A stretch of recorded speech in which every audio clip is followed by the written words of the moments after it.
Welcome everyone to episode 3 of Friday Lunch with UbiPark. We've got a great panel assembled this week. We've got Paul Anderson, who's the head of business development at Equiem, and it'd be great to have a bit of a chat to Paul around how Equiem's sort of gone through the COVID-19 period and what are the changes that are happening into the smart property space that he's seeing. We've also, running a little bit late is Peter James from Charter Hall. So we're going to start off with Paul, and then hopefully Peter can join us a little bit later in the panel. I'd like to wish everyone a Merry Christmas. We know it's the Friday, obviously, in the middle of December is always tough to get people along. So we thank everyone that's watching in and watching on the recording a little bit later. So I'll just grab Paul and bring you in. Hey, Paul, how you going? Hey, Mostyn. Very well, thanks, and appreciate the opportunity to join this panel. That's great. And maybe you can just tell us a little bit about your role as head of business development at Equiem. Yeah, so my role at Equiem, I'm responsible for new business at Equiem in whatever form that might come, whether that's through sales or partnerships. It's an exciting time for us here at the moment. I'm not sure how many of your the people on the call know much about Equiem, but we've been doing tenant experience now for 9 years. We've gone through a few evolutions in that time, and we're going through one right now through COVID, and so it's keeping us on our toes, and we're looking quite creatively at where new growth can come from for us as a business. That's great. And obviously the last sort of 8 or 9 months with COVID hitting, I'm sure there's a few pivots and a few different discussions on where Equiem would head and how they would help their customers get tenants back into the building and things. Can you take us through some of the things that have been taking place over the last 12 months? Yeah, you're exactly right. And look, I think for all of us, it was a mad scramble early in the year as we just tried to pivot, to evolve, to change with the circumstances as they were happening in real time. But since then, we've now been able to sort of consolidate our thinking and come up with more of a strategic plan around where the market is headed and where we can be positioned within it. For us, when COVID hit earlier this year, our first priority was to continue to support our clients, who are commercial real estate owners and managers, to support them in being able to still engage and connect and communicate with their building community, even though the building community has gone to work from home. And so, we packaged that up with a series of activities called that we called Remote, and it was all built around virtual engagement programming, engaging curated content, getting all that in front of the end user. Even though the end user isn't in the building, they're at home. It was an understanding of what's still important to them, whether it was information and updates around the building or about COVID. Or just making their work from home life that little bit easier through engaging content and even events, such as live stream fitness classes, etc. So that was the first phase that we went through when COVID hit. And as that was running its course, we started thinking about the return to work, and we used existing platform functionality as well as some additional features that we rolled out to package up a suite of return to work solutions. And so we had those in place to support our landlords when buildings started to reopen. And that's still going on now. But as things stand, we're looking ahead. And the third iteration of this is supporting landlords with tenant retention. And there's some tools and features that we've rolled out to do that, and I think we're just at the start point of that journey, and there's more to come. That's not my dog. Good. No, that's good. It always happens, working from home. So look, what I'll do is I'll actually bring Peter in as well. Peter James from Charter Hall. How are you going, Peter? I'm well, Mostyn. How are you going? Not too bad. We've obviously known each other for a long time now, mate. Back, you've had a few roles since we caught up at Melbourne Central. But you're obviously at Charter Hall now. Been there about 5.5 years now, would it be? Yeah, that's right. So I'm part of our asset management team, which is a national team. We manage our own assets from not just a property perspective, but also from the asset side of it, and looking after the investments for our various funds. So my role's a little bit different. Whilst I might work in asset management, I work very closely with our development team as well, bringing on new buildings in a number of different locations, predominantly Melbourne and Adelaide at the moment. But we're a national business, of course. So it's quite exciting. Been a pretty challenging year for everybody, of course, and bringing on new assets in this time has been different. So you got a couple going live. When do they go live in Melbourne, those new buildings, Peter? Yeah. So you may have read in the papers yesterday that we've announced we are commencing construction on 555 Collins Street, the stage one of that, which will be a 48,000 square metre premium building on the corner of Collins and King Street. So from a location perspective, doesn't get much better than that. The stage one building, as I said, 48,000 square metres, but we then have a stage two building that links in with that, which we'll bring on in a few years' time. And overall, we'll have 80,000 square metres sitting on that site with very large floor plates and a $1.5 billion investment all up. So very exciting times, and we've pre-committed a major anchor technology company as part of that to commence. So, Peter, we've obviously had a few chats around some of the smart technology that you've been putting in your buildings. What are some of the things that you may be doing different that sets your buildings apart? Yeah, well, I think Australia is probably one of the leaders nationally on bringing on smart buildings. I won't make a bold statement to say we're the best at it, but we're certainly leading, as we certainly have with agile workplaces, and we are a bit of a leader in a number of things.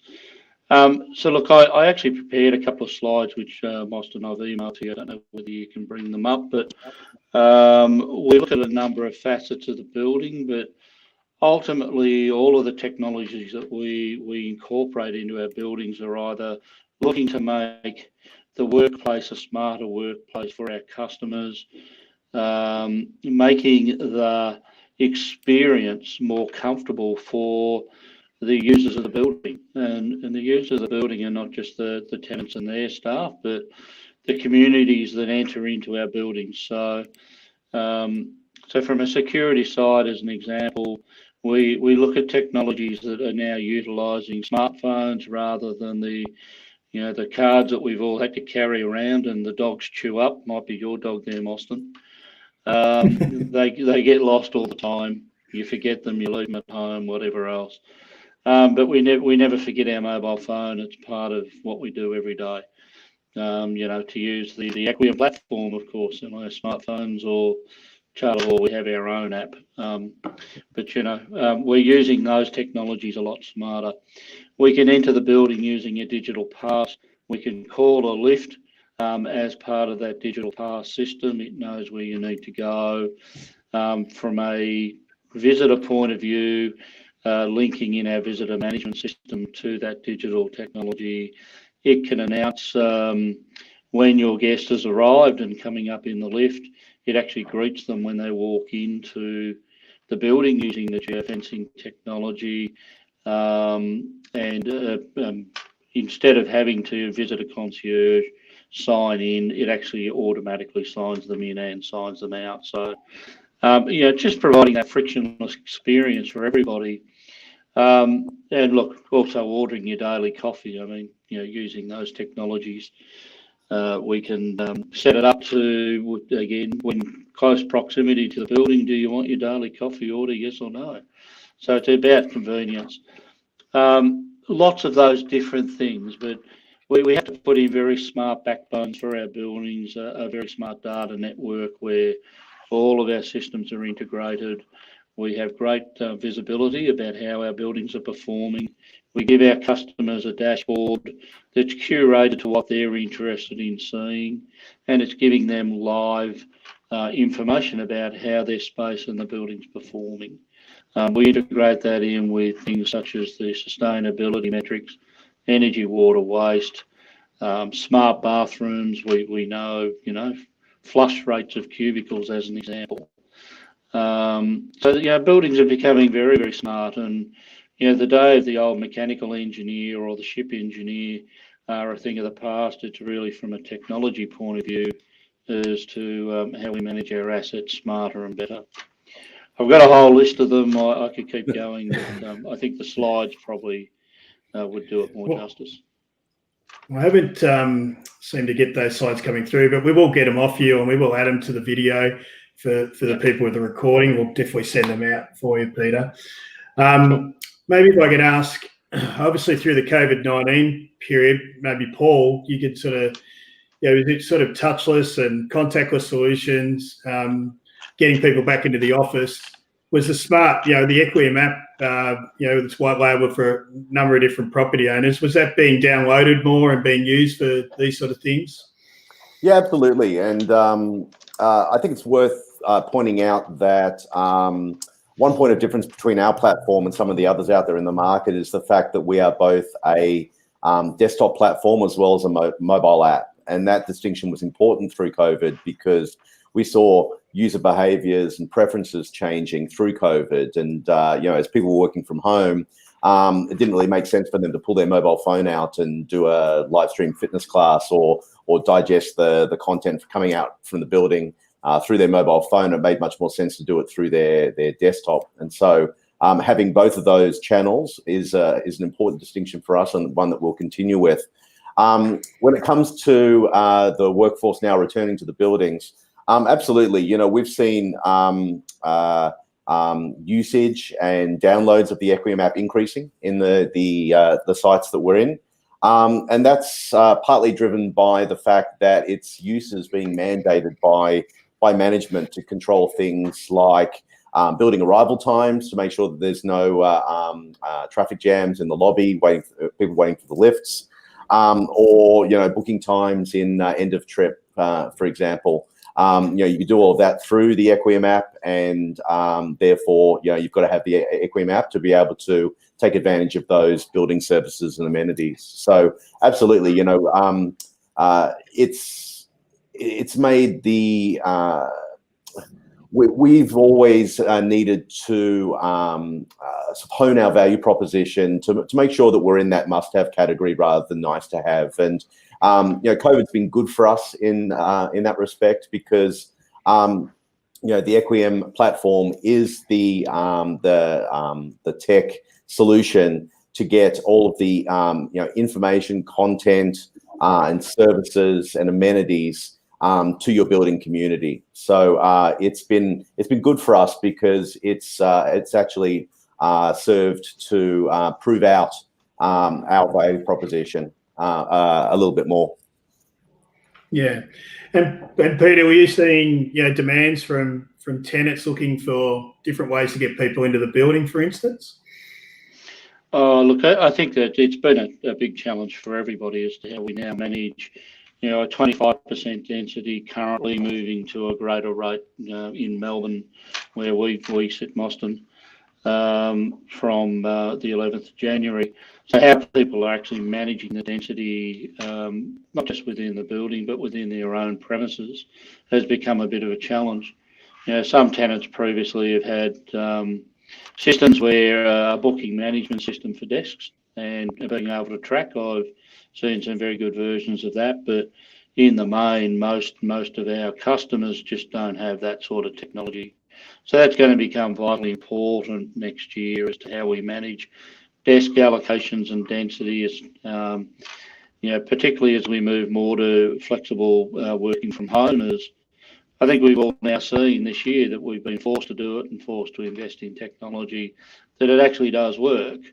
doesn't suit everybody, and I'm not saying it's going to change the way we all do business. I don't think anybody knows what 2021 looks like and beyond.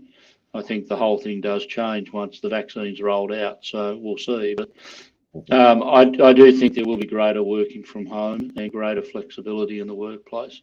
So how do we manage our premises? How do we know when people are going to come in, what desks are available, etc. So good, flexible digital systems that do that for our customers seamlessly are going to be vitally important.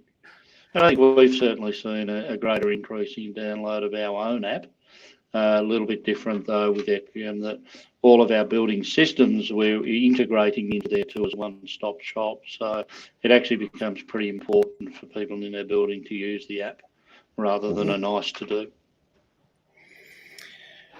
Anyone that's out there that's got some questions, please just throw them in the Facebook comments or on the YouTube comments, and any questions for Peter and Paul, and we'll take them through that. I'm going to turn it a little bit around back to something that I'm very passionate around, and I'm going to bring it back to parking. I think the first thing I would say, Peter, is we're seeing congestion get back to some sort of levels that it was pre-COVID, with people jumping off public transport and travelling around the city. I got stuck in some decent-sized congestion yesterday, travelling around a little bit. But what about getting people back into the buildings? Are you seeing any changes in the technology that you've got in your parking locations, or the way that people want to get back into the building that are driving? Yeah, a little bit early on some of that interchange technology. We're having to adapt very quickly about how we provide a greater parking amenity in our buildings. So, look, as an example, we've taken additional car spaces to encourage our people to come back to the office and provide them with that option of not using public transport if they're not comfortable yet, because it's still very early days. And in doing that, how do we, when we've got people rostered into the office, some on Tuesday, some on Thursday, we don't want to hand out physical cards. So most of the operators and your own UbiPark system, Moston, provides the ability we can punch in a code and enter a car park, and automatically it's billed back and we know who's using it. So, those sorts of technologies have certainly assisted us and our customers on better utilising the existing car parks, rather than the old traditional way of you get one spot per card and off you go. I think that's going to increase next year, whichever way we go. And certainly from a planning point of view, we're being discouraged to put car parks into buildings. The ratios are decreasing, and the city councils have had to change their view on cars coming into the city in the last couple of months. They've been pushing us out for a while. So very early days, but technology needs to improve.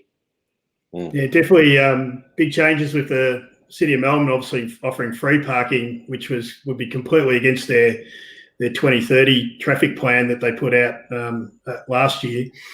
And I'd say we've seen a real demand around what we've called agile parking, Peter, which is around obviously the sharing of parking spaces between the tenant staff, and that's been a really big driver of our business over the last 4 or 5 months. And it's just the ability to share those spaces and get better utilisation, get all the staff back into the office car park has been something that's sort of fitting into the return to work plans.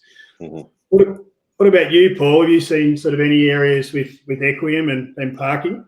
Yeah, it's certainly more prominent right now than it was historically. If I look, say, a year ago, and I think that's because of COVID, and there's certain use cases now that landlords and managers need to solve for. And the Equiem platform is a combination of first-party capabilities that we've built, and then third-party integrations that sit within the platform and the mobile app.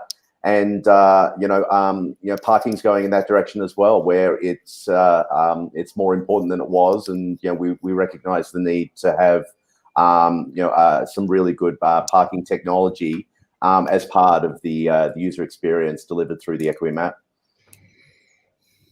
Well, obviously we've been having some great chats with Equiem, Paul, and parking actually sitting inside the Smart Property app makes real sense to me.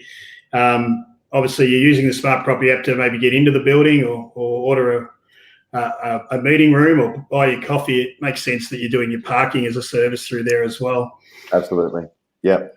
Completely agree. And we've got a question from Dale Fowler. Can apps be used to track the densities of people in the building or to advise someone that the office is already full today? Do you want to have a crack at that, Peter?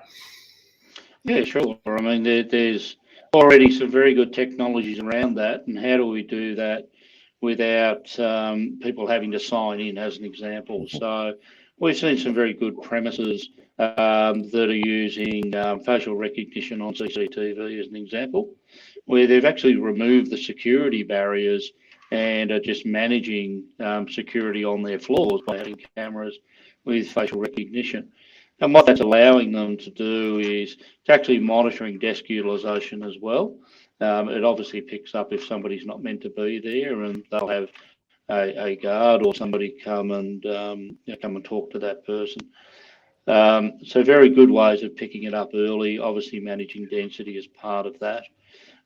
We can manage and monitor density through existing light fittings. I mean, most of our light fittings these days have centre technology that turn on and off on a path that people are walking. But what they're actually doing is managing which areas are being utilised and which are not. And we can pick up then from that what desks are being used. So bringing all of that together and doing it seamlessly is really what's important, rather than a check-in system that can be a little bit clunky. So the technologies are there. I'm not too sure the apps are available yet that are going to deliver that seamlessly, but it's certainly improving. Yeah. If I can have a go at that one as well, we have that capability available today through Equiem Smart, which is delivered through our technology partner Metricus. And so through them, trying to understanding what's important to you to measure, whether it's air quality or traffic or density. We do a site audit to understand what sensors are required, what existing systems are in place, and design the solution around that. And it doesn't need to be doesn't need to require a big, heavy, hardware retrofit to make it happen. But the output is that you get real-time dashboards showing these metrics that are important to you, and whether they're used by management or also surfaced to the end user through the app, so that they've got confidence to know that the building isn't full or air quality is good. That's all possible through the Equiem platform today. So we've seen renewed interest in that offering in the last 6 months due to COVID, and we're actively pursuing some rollouts of that solution at the moment. Yeah, it's an interesting area.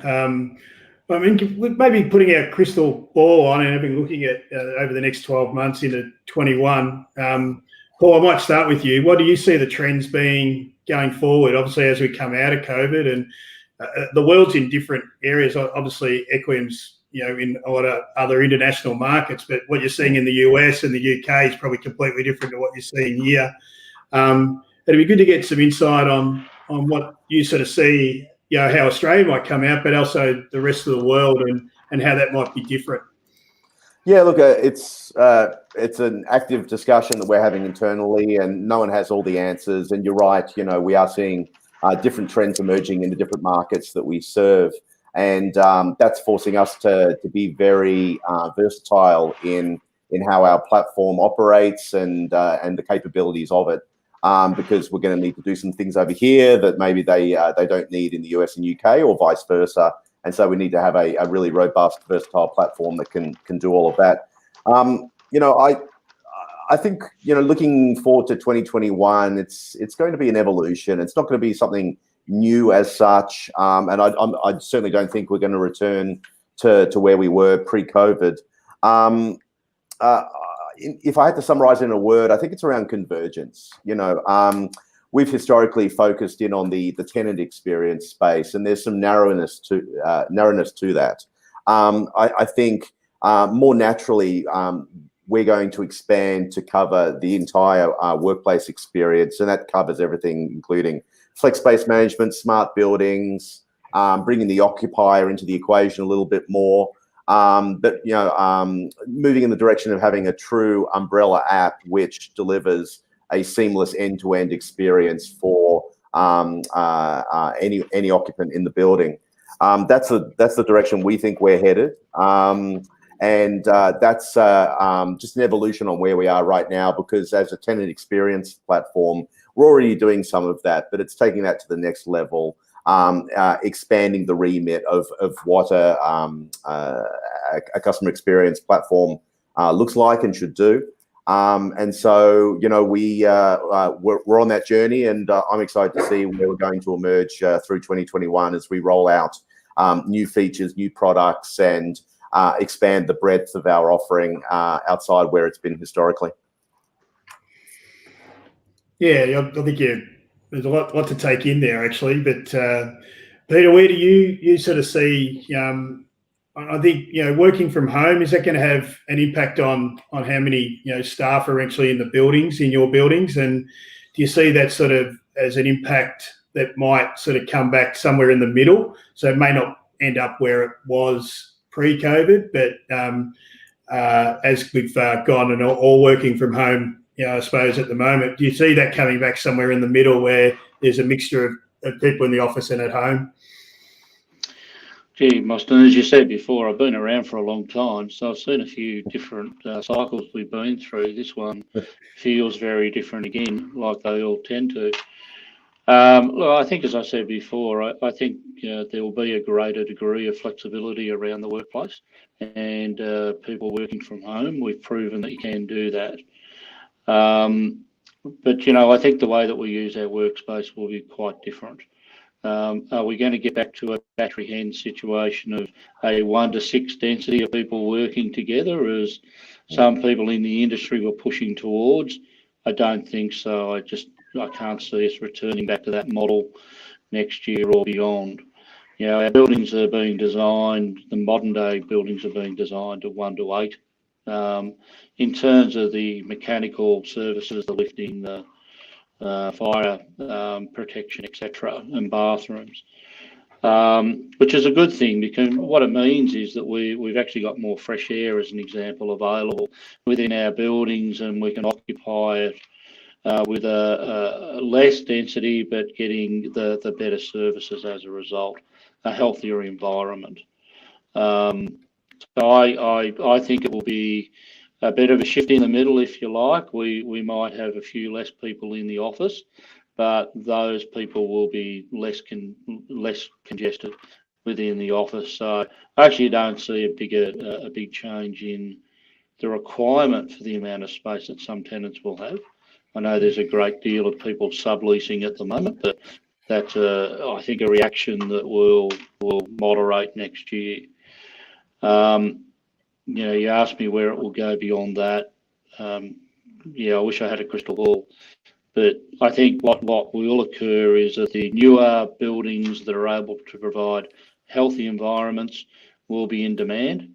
Those buildings that are doing things, providing HVAC, bacterial elimination systems, as an example, that cut out 99% of bacteria coming into the environment, will be in demand. Those buildings that provide touchless experience in bathrooms, whether it be through the bathroom, the cubicle use, even doors, sensor-driven doors that you don't have to touch, access controls through your phone, as we mentioned before. So those are the things that are going to be important next year and beyond. And we're already on those journeys. As Paul said, it's how we converge these things to make the experience more pleasant for our customers. In some ways, I think it's it's not a great thing that's happened, obviously, but it's given us a bit of a wake-up call. It's obviously been a big push for technology that's probably been needed for that technology to get some traction in some of the buildings. So we've probably tried some things out that a little bit quicker than maybe we would have if COVID hadn't come along. Completely agree, Mostyn. COVID's been a really good forcing function for us. It feels like we've done probably 2 years worth of innovation in the last 6 months, as we've had to, right? As we've had to adjust to the changing times, and the rate of change within our business has accelerated. The market is shifting, and we need to also shift our business model to follow that. And so it's still a work in progress. I don't know how it's all going to shake out, but it's forced us to be extra agile in how we operate, so that we can stay ahead of those trends and deliver the solutions that are warranted and needed to the market. Yeah, definitely. It's funny, Peter. I don't think I've lasted this long without you bringing up Richmond, especially as I'm a Geelong supporter, and you've done pretty well not to have a go at me. Let me know what happened earlier in the year, but with things like sport and stuff like that, I see the MCG is opening up a little bit more space for the Boxing Day tests. Do you sort of see that sort of affecting the way we sort of behave going forward as well, with the amount of people that are allowed to do things and come into the city and I suppose, go from our buildings into other parts of the city for, after work drinks and going to sporting games has been part of our culture for a long time. Gee, it's hard not to see it affecting us, isn't it? It's, Melburnians, we're the greatest sport attenders ever. So, to have a year where we haven't been able to go to the football, or, I was standing out the front on the Friday waiting to get into the Grand Prix when it got cancelled on us. So, and that was probably the biggest shock that I had, that this thing's very real. But we're the great adapters, I think, Australians, and we'll certainly be doing that from a technology point of view. How that affects our sporting attendance, and I think, as we sort of said before, in seriousness, how do we actually manage density levels? We can track whether it's at a football event or in a shopping centre or within your building, just how many people we've got in here, because there will still be limits for a while. We need to do that seamlessly. Clearly, look, watching the grand final and Richmond winning was fantastic, but I would have rather have been there. I was pretty happy I could turn it off after half time, to be honest. But well, we got an NBL season to look forward to now, Peter. Anyway, so. On that point, so I'm up in Sydney, so my COVID experience has been a little bit different from yours. But one of the questions that we were discussing before this call, Mostyn, was around what we think has sort of emerged or changed through COVID, and on a personal perspective, something as simple as a QR code. Before COVID, I think I probably would have used QR codes, maybe a handful of times, to access information. If I see an advertisement that I want to learn more, do the QR code thing. But it is so ubiquitous now to when you go out and interact with the city and go to bars, restaurants, try and access spaces. The QR code, I think, has come out so much stronger through COVID, because there have been all these use cases for that technology now. So I'm really surprised that something that simple has been so useful and utilised through COVID. It struggled here, QR codes in Australia. Yeah, I'd agree with you.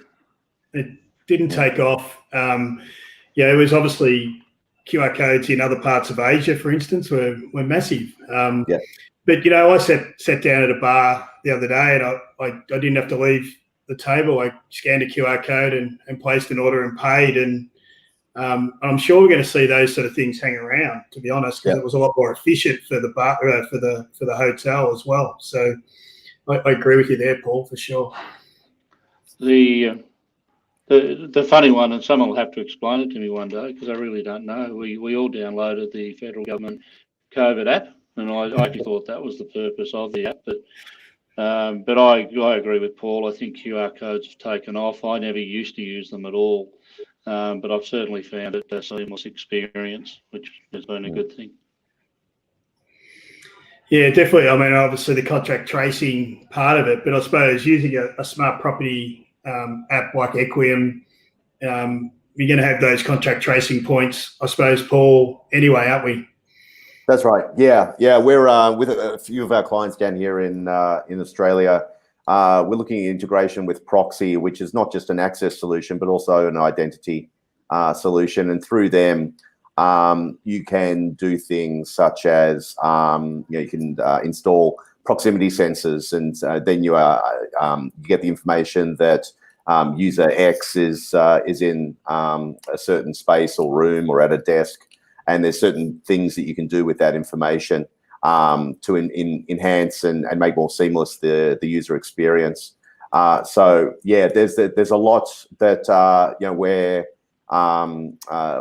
we're doing, and there's more that we can do in that direction as these new use cases come up. And the technology's out there. It's just about making the right calls around which technology partners you want to work with and integrate with, and to design out the right user experience, because it doesn't always need to be seamless. It doesn't always need to be embedded into our app. Sometimes a simpler solution should suffice. And so they're the decisions that we make, looking at our required integrations. What is the ideal user experience, and what does the integration scope of work look like to deliver that?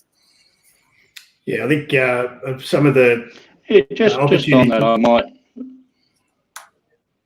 go on, Peter. Yeah, I think just on Paul's point, I think I just wanted to add, one of the discussions I have with customers a lot on technology, particularly things like facial recognition, CCTV, is the privacy component of that, and how that fits in with our legislative responsibilities there. Mm-hmm. And we're starting to see now where a few businesses are using this QR technology for marketing purposes as well, rather than people having to use it to use their amenity.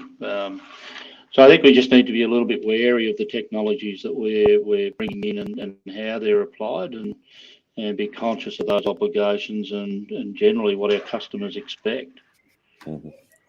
Yeah, you're right. We don't want to be spammed with marketing stuff just because we've entered a cafe or a building. We're also seeing it from a parking point of view, because the contract tracing can start further, outside the building or outside.